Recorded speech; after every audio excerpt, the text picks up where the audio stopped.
वसंत कक्षा 6 पाठ 8 झांसी की रानी का भाग 2। उदित हुआ सौभाग्य मुदित महलों में उजियाली छाई, किंतु कालगति चुपके चुपके काली घटा घेर लाई। तीर चलाने वाले कर में उसे चूड़ियां कब भाई, रानी विधवा हुई हाय विधि को भी ना भाई।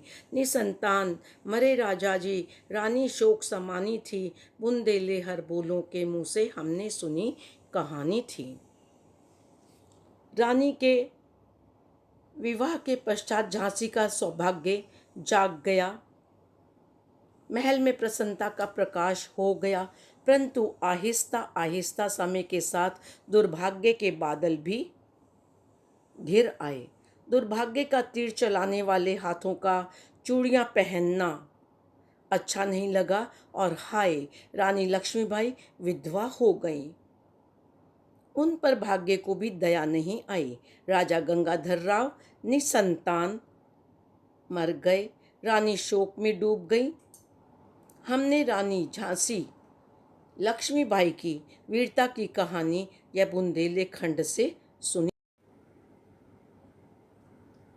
बुझा दीप झांसी का तब डलहौजी मन में हर्ष आया, राज्य हड़प करने का उसने यह अच्छा अवसर पाया।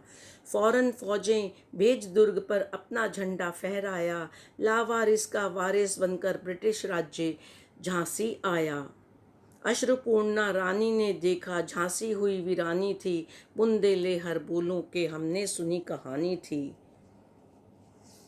जब राजा गंगाधर राव के मर जाने पर झांसी का दीपक बुझ गया तो अंग्रेजी शासक लॉर्ड डलहौजी मन ही मन बहुत खुश हुआ।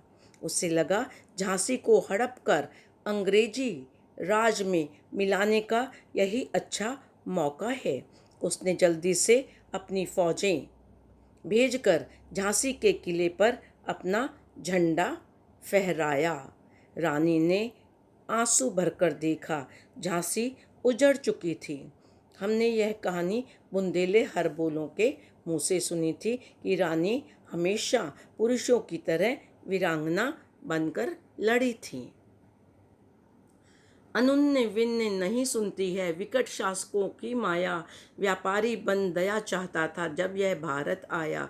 डलहौजी ने पैर पसारे अब तो पलट गई काया, राजाओं नवाबों को भी उसने पैरों ठुकराया। रानी दासी बनी वह, दासी अब महारानी थी, बुंदेले हर बोलों के मुंह से हमने यही सुनी कहानी थी। कवित्री कहती हैं कि जब अंग्रेज ने झांसी को अपने राज्य में मिलाया तब रानी ने उनसे अनेक तरह से विनय और प्रार्थना की, लेकिन सब बेकार था। यह अंग्रेज की ही माया थी कि जब व्यापारी बनकर वे भारत आए थे तब यहाँ के राजाओं की दया चाहते थे। डलहौजी ने आहिस्ता आहिस्ता अंग्रेजी शासन का विस्तार किया और अब तो सारी परिस्थितियां उनके पक्ष में थीं। जिन राजाओं और नवाबों से वे दया मांगते थे, आज अंग्रेजों ने उन्हीं को पैरों से ठुकराया था। छीनी राजधानी दिल्ली की, लखनऊ छीना बातों बात, कैद पेशवा था बिठुर में, हुआ नागपुर का भी घात। उदयपुर तंजौर सतारा, कर्नाटक की कौन विसात, जबकि सिंध पंजाब भ्रम, अभी हुआ था वज्र निपात। बंगाले मद्रास आदि की भी तो यही कहानी थी, बुंदेले हर बोलों के मुंह से हमने यही सुनी कहानी थी। सन 1857 के स्वाधीनता संग्राम में भारत के राज्यों के पतन के बारे में बताते हुए कवित्री कहती हैं कि अंग्रेजों ने दिल्ली छीन ली और उस पर अधिकार कर लिया। उन्होंने लखनऊ को आसानी से जीत लिया, बिठूर के पेशवा को कैद कर लिया, नागपुर पर आक्रमण कर लिया। उदयपुर तंजौर सतारा कर्नाटक आदि की क्या औकात थी, उन पर भी अंग्रेजों ने विजय प्राप्त कर ली थी। उधर सिंध पंजाब और म्यांमार आदि का भी पतन हो गया था। बंगाल मद्रास आदि राज्यों की कहानी भी ऐसी ही थी।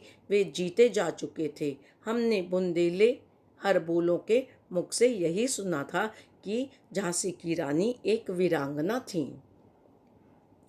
रानी रोई रण निवासों में बेगम गम से भी बेजार, उसके गहने कपड़े बिकते थे कलकत्ते के बाजार। सरे आम नीलाम छापते थे अंग्रेजों के अखबार, नागपुर के जेवर ले लो, लखनऊ के ले लो 9 लाख हार।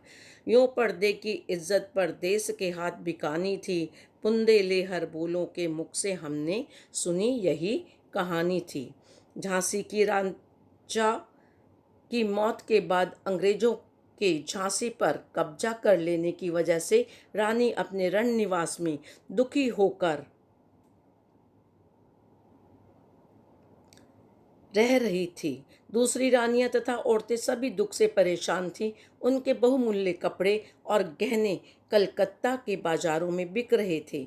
अंग्रेजी अखबार सबके बीच नीलामी की खबरें पहुंचा रहे थे। नागपुर के जेवर गहने, लखनऊ के 9 लाखा हार सबकी नीलामी हो रही थी। वे गहने जो औरतों तथा नागपुर के रानियों की शोभा थे, पर्दे की इज्जत थे, वे दूसरों के हाथों से बिक रहे थे। यह कहानी हमने बुंदेलखंड के हर बोलों से सुनी थी। तो बच्चों, आशा है आपको यह व्याख्या स्पष्ट हो गई होगी। धन्यवाद।